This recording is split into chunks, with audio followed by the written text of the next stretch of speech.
हरे Krishna. So we'll continue Prabhupada Srila Prabhupada discussion. तो हमने discuss किया था कि प्रभुपाद कहाँ रह रहे थे। प्रभुपाद बावरी स्ट्रीट में रहना स्टार्ट किया। प्रभुपाद ने कई बार अपनी जगह बदली। पहले वो डॉक्टर मिश्रा के साथ रह रहे थे, फिर डॉक्टर मिश्रा ने उनको किसी और अपार्टमेंट में भेज दिया, फिर वो वहाँ रहने लगे, फिर वहाँ उनका सब कुछ चोरी हो गया, फिर वो वहाँ से अब बावरी स्ट्रीट में रहने लगे। तो अब हम आगे पढ़ेंगे। Let me share my screen.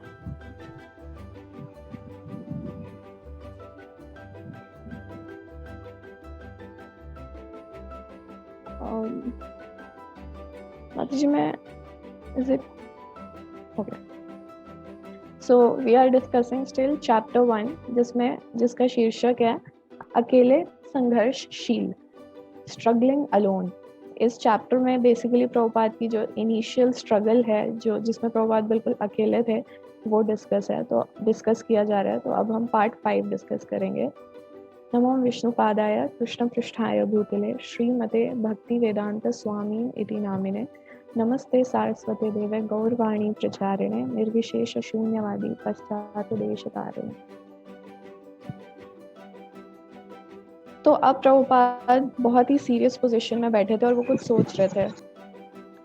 तो तभी एक न्यूज़पेपर में एक आर्टिकल था जो प्रभुपाद ने पढ़ा, जो कि एक विलेज वॉइस करके एक वहाँ पे न्यूज़पेपर था। उसमें ये एक इशू जून का था, जिसमें ये एक आर्टिकल प्रभुपाद के ऊपर प्रिंट हुआ था कि एक स्वामी आए हैं ईस्टर्न कंट्री से और वेस्टर्न डिसाइपल्स बना रहे हैं, और उनकी कुछ फिलॉसफी है, कुछ शांति दूत बन के आए हैं वो, और भगवान का ज्ञान दे रहे हैं। और उनका कहना है कि भगवान को प्राप्त करने का तरीका है कि भगवान के नाम का उच्चारण करना, भगवान के नाम का कीर्तन करना, और उससे आप भगवान को प्राप्त कर सकते हैं। तो ऐसा प्रभुपाद के बारे में लिखा था। एक और लाइन प्रभुपाद के लिए लिखी थी कि उनकी जो टीचिंग्स हैं वो बिल्कुल उन्हीं की तरह सेंसिबल और डायरेक्ट भी हैं। बहुत ऐसा कुछ वो हवा वाली बातें नहीं कर रहे हैं, बहुत डायरेक्ट बता रहे हैं, बहुत सेंसिबल बता रहे हैं, जैसे वो खुद है वैसे उनकी टीचिंग्स हैं। और ऐसा भी लिखा था उस आर्टिकल में कि वो यहाँ पे मनी कलेक्ट करने आए हैं, क्योंकि वो यहाँ पे अपना अमेरिकन चर्च खोलना चाहते हैं, जिसका मतलब मंदिर ही था। सो यहाँ पे बताते हैं कि प्रभुपाद उस आर्टिकल में एक इंटरव्यू में ये भी बोलते हैं कि मैं यहाँ पे आया हूँ अमेरिकन का ये जो गॉडलेस मटीरियलिज्म, ये जो नास्तिकवाद है, ये जो इनकी बीमारी है, उनको खत्म करने आया हूँ। और अब धीरे धीरे ये हमारे भारत में भी पनप रही है, ऐसा प्रभुपाद बोलते हैं। और प्रभुपाद एक ये भी बोलते हैं, if there is any place on earth with money to build a temple, it is here. तो प्रभुपाद कहते हैं अगर कहीं भी कोई भी ऐसी जगह है जहाँ पे पैसा कलेक्ट करके मंदिर कंस्ट्रक्ट करना शुरू किया जाए, बनाया जाए, तो वो यही जगह है, मतलब न्यूयॉर्क में। तो वो उस आर्टिकल में ये भी लिखा था कि स्वामी जी की इच्छा है कि वो यहाँ पे अपनी एक सोसाइटी इस्टेब्लिश करना चाहते हैं, जो कि सबके लिए ओपन है, यहाँ तक कि स्त्रियों के लिए भी। तो ऐसा उस आर्टिकल में लिखा था। ये जो आर्टिकल था ये किसने छापा था? हावर्ड स्मिथ ने। तो हावर्ड स्मिथ को किसी ने कॉल करके कहा था कि एक स्वामी जी आए हैं भारत से और आप जाओ उनसे मिलो, और कभी भी आप मिलने जा सकते हो। तो हावर्ड स्मिथ जब मिलने गए तो उन्होंने दरवाज़ा हल्का सा नॉक किया और झांक के अंदर देखा, तो उन्होंने देखा एक बहुत ही वैभवशाली व्यक्ति सैफ्रॉन में बैठा है, तिलक लगा हुआ है, और कुछ तो भी धीरे धीरे बोल रहा है, मतलब चैंटिंग कर रहे थे प्रभुपाद। तो फिर उन्होंने कहा हेलो। तो प्रभुपाद ने उनकी तरफ देखा, उन्होंने कहा स्वामी भक्ति वेदांत? तो प्रभुपाद ने कहा यस। तो उन्होंने कहा आई एम हावर्ड स्मिथ, जिसने ये आर्टिकल प्रिंट किया था। तो फिर वो कहते हम बैठे और हमने बात की। और फिर हावर्ड स्मिथ अब बता रहे हैं, इस बुक में लिखा है कि हावर्ड स्मिथ बताते हैं कि जब मैंने उनसे बात की तो मुझे महसूस हुआ कि वो बहुत ही विनम्र थे, वो बहुत ही खुले सोच के व्यक्ति थे, और बहुत ऑनेस्ट थे, बहुत ईमानदार थे, और कुछ भी वो हवा में नहीं बोल रहे थे। मतलब जैसे कुछ स्वामी जी बोलते हैं कि मेरे पास सिद्धियां हैं, मैं ये कर दूंगा, मैं ऐसा कर दूंगा, तो ऐसा उनकी बातों में कुछ नहीं था। और ऐसा भी नहीं लग रहा था कि ये व्यक्ति में, जैसे नहीं, ऐसे जो साधु लोग जो बन के आते हैं, ऐसा उनके एक मन में इमेज थी हार्वर्ड स्मिथ के, कि जो ऐसे इंडियन साधुज आते हैं वो ना कुछ हवा, मतलब वो अपने आप को बहुत ही भगवान की तरह ही समझते हैं, वो अपने आप को ऐसे हवा में ही रखते हैं, इस तरह का उनका लेवल होता है। लेकिन ये जो स्वामी जी थे, मतलब ये बहुत ही बेसिक, बहुत पोलाइट, इनफैक्ट बातें करते करते वो मुझसे मेरी राय मांग रहे थे कि तुम्हें क्या लगता है कैसे होना चाहिए, या मैं जो कह रहा हूँ क्या तुम्हें ठीक लग रहा है, मतलब इस तरह से प्रभुपाद बात कर रहे थे। तो वो कहते मुझे बहुत अच्छा लगा। और वो कहते कि फिर प्रभुपाद ने उन्हें कहा क्या तुम्हें कुछ इंडियन कल्चर के बारे में पता है? तो उन्होंने कहा नहीं मुझे नहीं पता। तो उन्होंने अपनी कुछ बुक्स दी प्रभुपाद ने कि ये लो तुम पढ़ो, और अगर जानना चाहते हो, if you want to know more background, तो आप और इन बुक्स को पढ़ सकते हैं, यहाँ पे आपको, मतलब मैंने ये लिखी है, मतलब ट्रांसलेट किया है।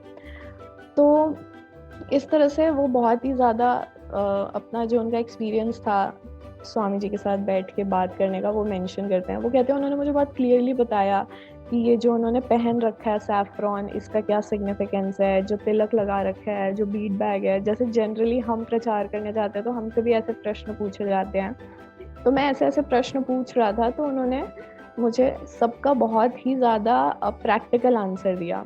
और उन्होंने बातों में ऐसा भी कहा कि वो पूरे संसार में अपने मंदिरों की स्थापना करना चाहते हैं। और फिर प्रभुपाद कहते हैं, well we have got a long way to go but I am very patient. तो प्रभुपाद कहते हैं कि अभी बहुत आगे जाना है और मैं बहुत ही धैर्यशील हूँ। तो ये एक हमारे लिए भी मुझे लगा एक लेसन है कि जब हम सब ऐसा, मतलब कोई प्रीचिंग करने जाता है तो हमारे लिए भी जो ऑब्स्टैकल्स आते हैं, तो यहाँ पे प्रभुपाद कह रहे हैं but I am very patient, मैं बहुत धैर्यशील हूँ। तो इस तरह से उन्होंने हार्वर्ड स्मिथ को लास्ट में कहा। फिर हार्वर्ड स्मिथ जो थे वो बताते हैं कि जो वो स्पेशली अमेरिकन चर्च लिखा था उस आर्टिकल में, तो वो बताते हैं कि उसका मतलब यही था कि प्रभुपाद अपने इस्कॉन मंदिरों की स्थापना करना चाहते थे। और वो कहते थे उनके जो लेक्चर और जो कीर्तन थे उनमें जीवन था, वो सुन के लोग मतलब बहुत ज़्यादा मतलब जैसे नहीं लाइफ आ जाती है, यहाँ पे ऐसा वर्ड लिखा हुआ है, there was life in his lectures and kirtan. तो सब बहुत अट्रैक्ट होते थे। और प्रभुपाद ने कई बार, जब प्रभुपाद देख रहे थे ऐसा रिस्पांस मिल रहा है, तो प्रभुपाद ने कई बार सुमति मोरारजी, अपने God brothers, Indian central government को बहुत बार हेल्प मांगने की कोशिश की कि कुछ धन मिले, कुछ जगह मिले, तो फिर वो और उसको एक्सपैंड कर सके। बट कोई रिप्लाई नहीं आया, उन्हें कोई एनकरेजमेंट नहीं मिल रही थी। और अब सीधा सीधा ये था कि अगर कृष्णा कॉन्शियसनेस को फैलना ही है तो अब ये सिर्फ और सिर्फ प्रभुपाद ही करेंगे, कोई इंडियन गवर्नमेंट हेल्प नहीं करेगी, कोई रिलीजियस ऑर्गेनाइजेशन, खुद गौड़िया मठ, कोई हेल्प नहीं करने वाला, सिर्फ अकेले प्रभुपाद करने वाले हैं ये। तो सुमति मोरारजी की भी तरफ से उन्हें कोई रिस्पॉन्स नहीं आया। उसके बाद फिर क्या होता है कि अब प्रभुपाद ने बावरी में एक जो रेगुलर जो डेली जो उनको सुनने आ रहे थे, तो वो डेविड एलन थे। अब डेविड एलन ने प्रभुपाद के साथ रहना स्टार्ट किया। जब डेविड एलन प्रभुपाद के साथ रहने लगे तो वो बहुत ज़्यादा इंटरेस्ट दिखाते थे फिलॉसफी में। वो प्रभुपाद के साथ रहते थे तो बहुत से क्वेश्चंस पूछते थे और कहते थे प्रभुपाद मैं बहुत ज़्यादा ईगर हूँ, मतलब बहुत ज़्यादा तीव्रता से आध्यात्मिक जीवन अपना बढ़ाना चाहता हूँ, मेरी बहुत इच्छा है। तो प्रभुपाद हंसते थे, कहते थे हाँ हाँ धैर्य रखो, अगर तुम्हारी ऐसी इच्छा है तो निश्चित ही भगवान तुम्हारे हृदय में तुम्हारी इतनी सिंसियर डिजायर को जानते हैं और तुम्हें ऐसी अपॉर्चुनिटी देंगे कि तुम अपना आध्यात्मिक जीवन आगे बढ़ा सको। तो शुरू में तो डेविड और स्वामी जी साथ में आराम से रह रहे थे, लेकिन डेविड की एक बहुत बड़ी प्रॉब्लम थी कि डेविड ड्रग्स को नहीं छोड़ पा रहा था। वो हमेशा इंटॉक्सिकेशन, LSD, मारिजुआना ये सब बहुत करता था। और ये सब करने के बाद ऑब्वियसली प्रभुपाद को बहुत परेशानी होती थी, क्योंकि जब इतना नशे में कोई धुत होता है तो वो कुछ भी करता है वो व्यक्ति। लेकिन प्रभुपाद उसे टॉलरेट करते थे और प्रभुपाद उन्हें समझाने की भी कोशिश करते थे कि ये तुम्हारे स्पिरिचुअल लाइफ को आगे बढ़ने में हेल्प नहीं करेगा। लेकिन जब वो ऐसी हरकतें करता था तो वो स्वामी जी को बिल्कुल नेग्लेक्ट कर देता था, बिल्कुल ध्यान नहीं देता था। और स्वामी जी के अपने प्लान्स अभी भी थे मन में, भक्ति वेदांत स्वामी के, स्वामी जी के, कि कैसे न्यूयॉर्क में जहाँ वो रह रहे हैं, बाउरी में ऐसी जगह पे वो रह रहे थे जहाँ बाहर निकलते ही मतलब सिर्फ ड्रंकर्ड्स हैं, नशे में धुत लोग पड़े हुए हैं, पड़ोस, मतलब बिल्कुल अजीबो गरीब जगह है। लेकिन उस जगह को प्रभुपाद प्लान कर रहे थे कैसे राधा कृष्णा की डीटीज कहीं से, या तो जयपुर से या वृंदावन से मंगवाई जाए और यहाँ पे स्थापना की जाए उनकी। और वो सोच रहे थे कि डेविड, कैसे मैं डेविड को अपने साथ, जैसे अब डेविड इतना इंटरेस्ट शो कर रहा था तो प्रभुपाद की थोड़ी सी एक्सपेक्टेशन थी कि वो कोऑपरेट करेगा ही, because there is no question of not cooperating. मतलब ऐसा हो ही नहीं सकता कि वो ना कोऑपरेट करे क्योंकि उसका इतना इंटरेस्ट है। बस प्रभुपाद वेट कर रहे थे कि उसकी बुरी आदतें छूट जाएं, तो वो बहुत डेविड को हेल्प कर रहे थे कि वो ये सब चीजें छोड़ दें। लेकिन फिर एक दिन आया जब उसके पागलपन की सारी हदें पार हो गई। भक्तिवेदांत स्वामी जी, प्रभुपाद बहुत पीसफुली अपना टाइपराइटर पे काम कर रहे थे, और फिर अचानक से डेविड जोर जोर से चिल्लाने लगा और पूरे रूम में भागने लगा, और फिर एकदम से शांत हो गया, और फिर बहुत तेज तेज चिल्लाने लगा और अजीबोगरीब आवाजें निकालने लगा, और फिर से भागने लगा, चीजें तोड़ने लगा। तो फिर वो एक पॉइंट पे क्या हुआ, बिल्कुल प्रभुपाद के सामने आके खड़ा हो गया, और अब स्वामी जी और प्रभुपाद बिल्कुल ऐसे फेस टू फेस खड़े हैं और कोई कुछ नहीं बोल रहा। और स्वामी जी, मतलब इट वाज लाइक कि डेविड की आंखें पूरी नशे में धुत थी और ऐसे जंगली आंखों से वो देख रहा था प्रभुपाद को। तो प्रभुपाद ने बहुत ही ग्रेवली कहा, व्हाट इज द मैटर, क्या, मतलब क्या चाहिए, व्हाट इज द मैटर, क्या प्रॉब्लम है। तो डेविड ने कुछ जवाब नहीं दिया। हालांकि दोनों में कोई पर्सनल कोई प्रॉब्लम नहीं थी, इट्स जस्ट डेविड का ये मैडनेस था, ये पागलपन था जो प्रॉब्लम्स क्रिएट कर रहा था। ऐसा डेविड को कोई भक्तिवेदांत स्वामी जी से प्रॉब्लम नहीं थी। लेकिन फिर क्या हुआ, भक्तिवेदांत स्वामी अचानक से उठे और वहां से निकल गए। अचानक से वो उधर से 4 फ्लोर्स नीचे उतर के वहां से निकल गए।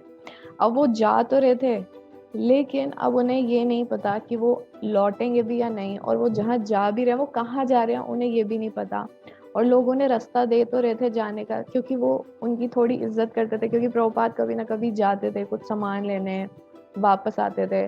लेकिन अब जब वो रास्ता दे रहे थे और स्वामी जी निकल रहे थे, तो अब स्वामी जी खुद सोच रहे थे कि अब मैं लौट के यहाँ तो नहीं आऊंगा, लेकिन अब मैं जाऊंगा कहाँ।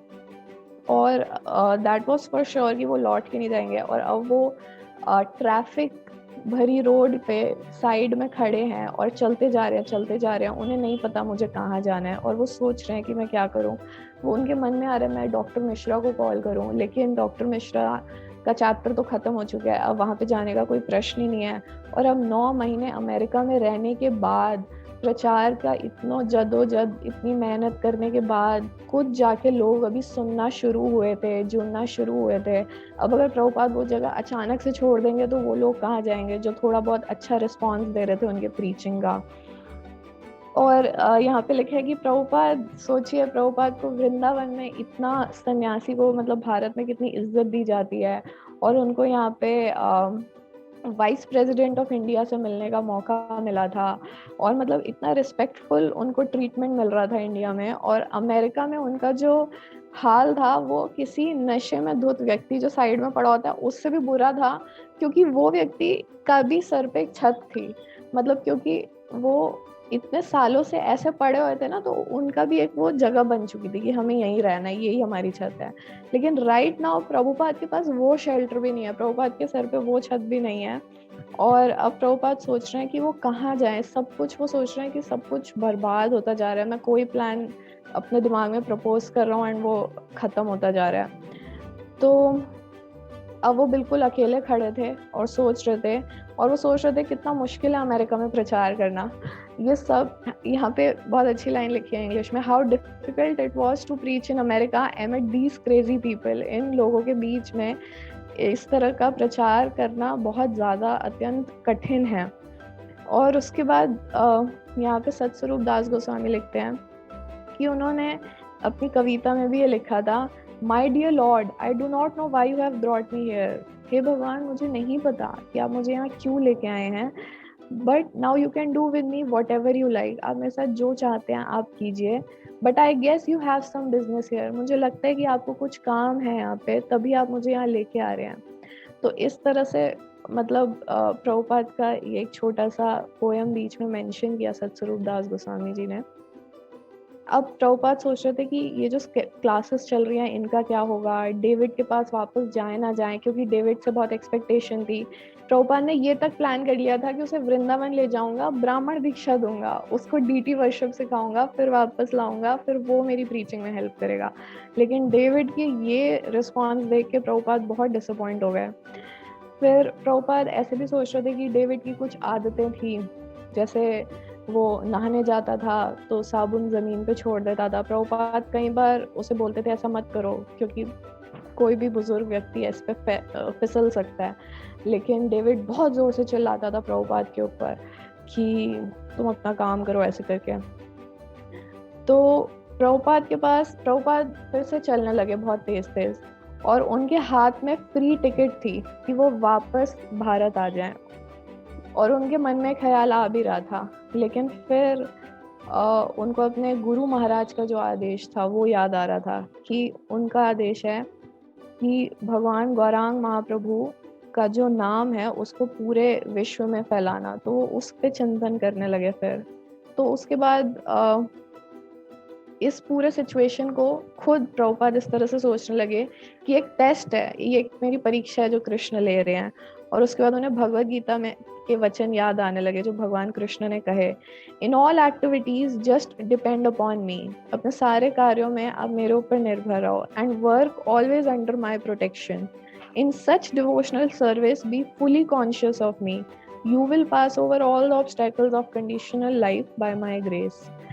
तो इस तरह से प्रभुपाद भगवत गीता का ये इंस्ट्रक्शन याद करने लगे, जिसमें भगवान कहते हैं कि सारे अपने कार्यों में आप मेरे ऊपर निर्भर रहो, मैं तुम्हें पूरी सुरक्षा प्रदान करूंगा, और आप पूरी तरह से कॉन्शियस, फुली कृष्णा कॉन्शियस रहो, पूरी तरह से कृष्ण भावनामृत रह के अपने जो भक्ति में अपनी जो सेवाएं हैं उनको करते रहो, और आप इस भौतिक जगत के जितने भी ऑब्स्टेकल्स हैं, जितनी भी परेशानियां हैं, वो आप मेरी कृपा से पार कर जाओगे।